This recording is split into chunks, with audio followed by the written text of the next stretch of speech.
Étudiants des universités, écoles supérieures, classes préparatoires, aujourd'hui je vous propose le calcul des limites avec forme indéterminée. Alors, calculer la limite quand x tend vers 0 de 1 sur x à la puissance tangente x. Quand je remplace x par sa valeur, x égale 0, qu'est-ce que je vais avoir? Je vais avoir l'infini, la puissance 0. Infini puissance 0. C'est une forme indéterminée. Alors, je vais essayer de lever l'indétermination. Donc, la limite quand x tend vers 0 de 1 sur x tangente x égale la limite de l'exponentielle du logarithme de 1 sur x tangente x. C'est la même chose. Est égal à la limite quand x tend vers 0 d'exponentielle de tangente x logarithme 1 sur x. Ou bien exponentielle de tangente x logarithme de 1 moins logarithme de x. Pourquoi? Logarithme de a sur b égale logarithme de a moins logarithme de b. Qu'est-ce que je vais avoir? Tangente x par logarithme de 1, c'est 0, donc 0 par 0. Il me reste moins tangente x logarithme de x. Je vais diviser par x, je vais multiplier par x. Je divise par x et je multiplie par x. Qu'est-ce que je vais avoir? Je vais avoir la limite quand x tend vers tangente sur x est égal à 1 et la limite de x logarithme de x égale 0. Donc,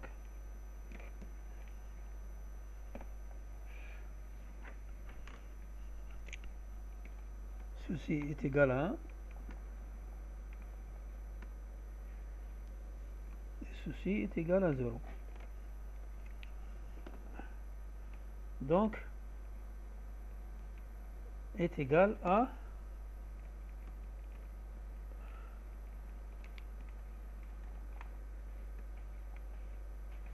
exponentielle de moins 1 par 0. Donc, exponentielle de 0 égale 1. Voilà.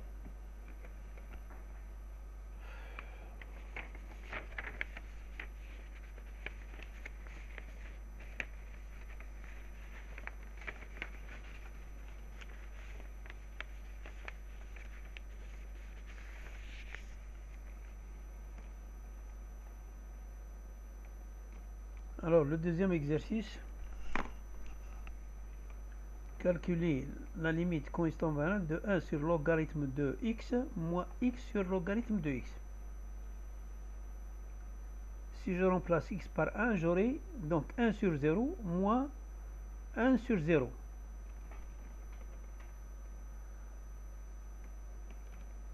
Ce serait donc l'infini moins l'infini. Forme indéterminée. Alors, qu'est-ce que je vais faire? La limite quand x tend vers 1 de 1 sur log de x moins x sur log de x est égale à la limite de 1 sur log de x comme facteur commun par 1 moins x. Je vais remplacer, je vais donc faire un changement de variable 1 moins x égale t. Quand x tend vers 1, t tend vers 0. J'aurai donc la limite quand t vers 0 de t sur ln 1 moins t. X égale 1 moins t. Voilà. La limite quand t tend vers 0 de t sur logarithme de 1 moins t est égale à la limite de 1 sur log de 1 moins t sur t. C'est la même chose. J'ai un nombre sur une fraction. Mais ça, c'est moins 1. Comment le calculer? J'aurai la limite quand t tend vers 0 de ln 1 moins t sur t égale à la limite de f de x, si je prends f de x comme logarithme de 1 moins t, moins f de 0. F de 0 ici égale 0, c'est pas écrit. T moins 0. Donc ce sera f' de 0. C'est un taux d'accroissement de la fonction f de x. La limite quand t vers 0 du taux d'accroissement de la fonction f de x est égale à la dérivée au point 0 de cette fonction. Mais je sais que la dérivée du logarithme de 1 moins t, c'est quoi? C'est moins 1 sur 1 moins t. U' sur u. Au point x égale 0. C'est moins 1. Puisque t égale 0, donc 1 sur 1, donc moins 1. Finalement, la limite quand x tend vers 1 de 1 sur log népérien de x moins x sur log de x égale moins 1.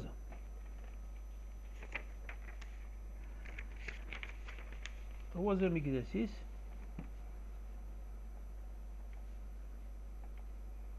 Calculer la limite quand x tend vers 1 de 1 moins x tangente pi x sur 2.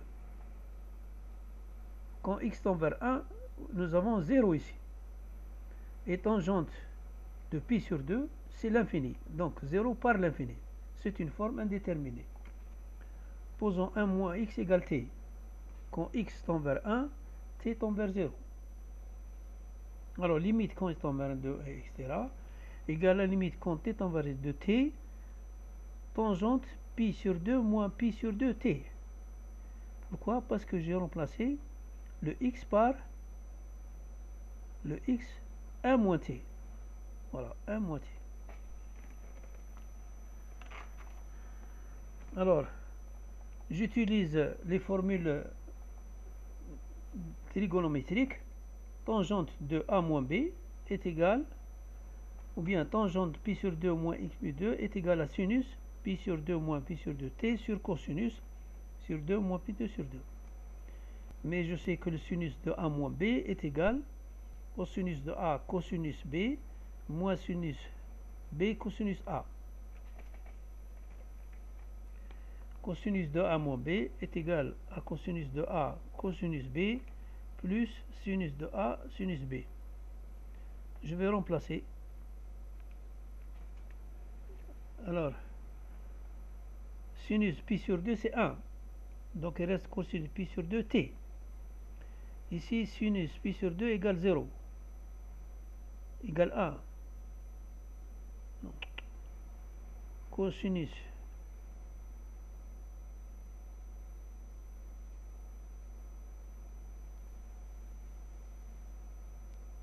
égale 1. Cosinus pi sur 2 égale. Et sinus pi sur 2 t, quand t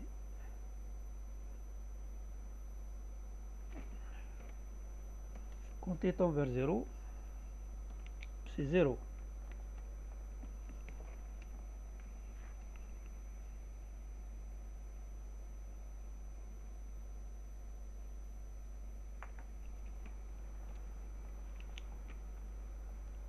Donc la limite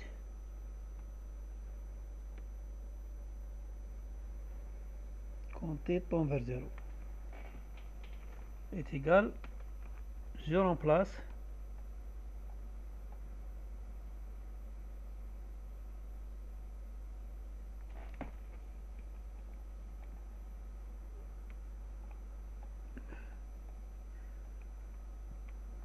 sinus t égale 0, cosinus pi sur 2 est égal à 0, sinus pi t égale 0, 0, et ici 1 et cosinus t égale 0, c'est égal à donc cosinus pi sur 2 sur 2. Alors, cosinus pi sur 2 sur t, cosinus pi sur 2 c'est égal à 1, cosinus pi de t égale 0, donc 1. Ici, cosinus pi sur 2 est égal à 0. 0. Sinus pi sur 2 est égal à 1, sinus pi de 0 égale 0.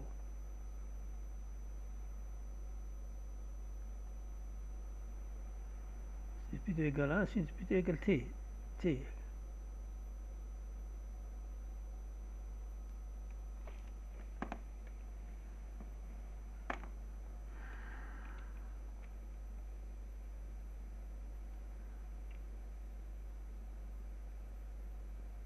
Sinus pi sur 2 est égal à 1. Sinus pi sur 2 sur t. T égale 0.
Cosinus pi sur 2, cosinus t, maintenant pi sur 2 égale 0.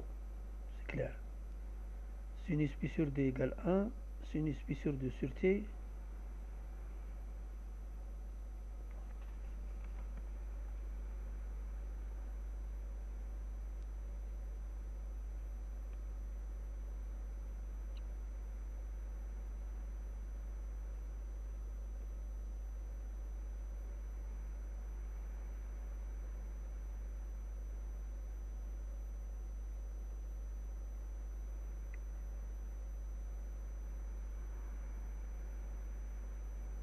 Voilà.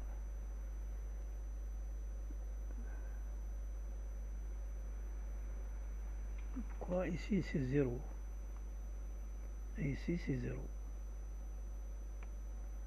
J'ai gardé uniquement ça.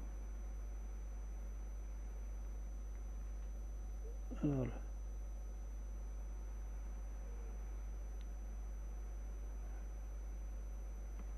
limite.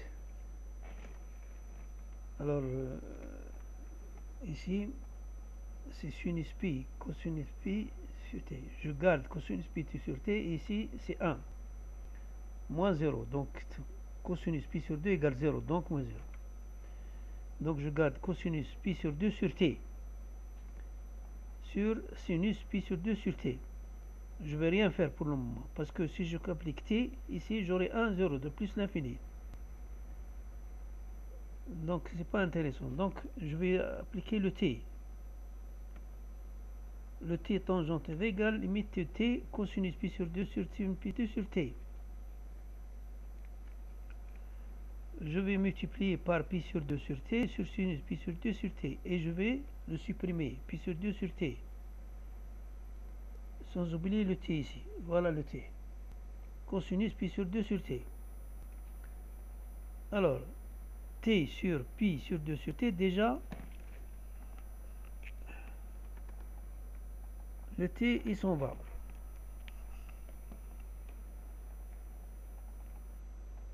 Alors, je vais avoir limité 0 de 1 sur tout ça, est égal à 1, par 2 sur pi par 1. Et 2 sur pi, 1 sur tout ça est égal à pi. Pourquoi?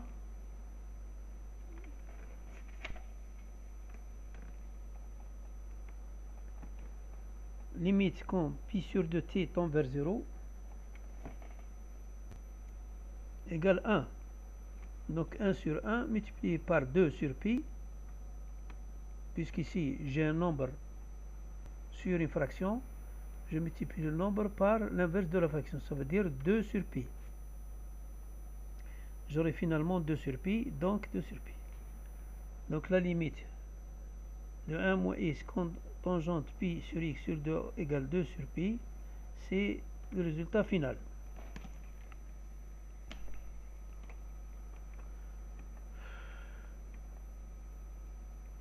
Je vous remercie.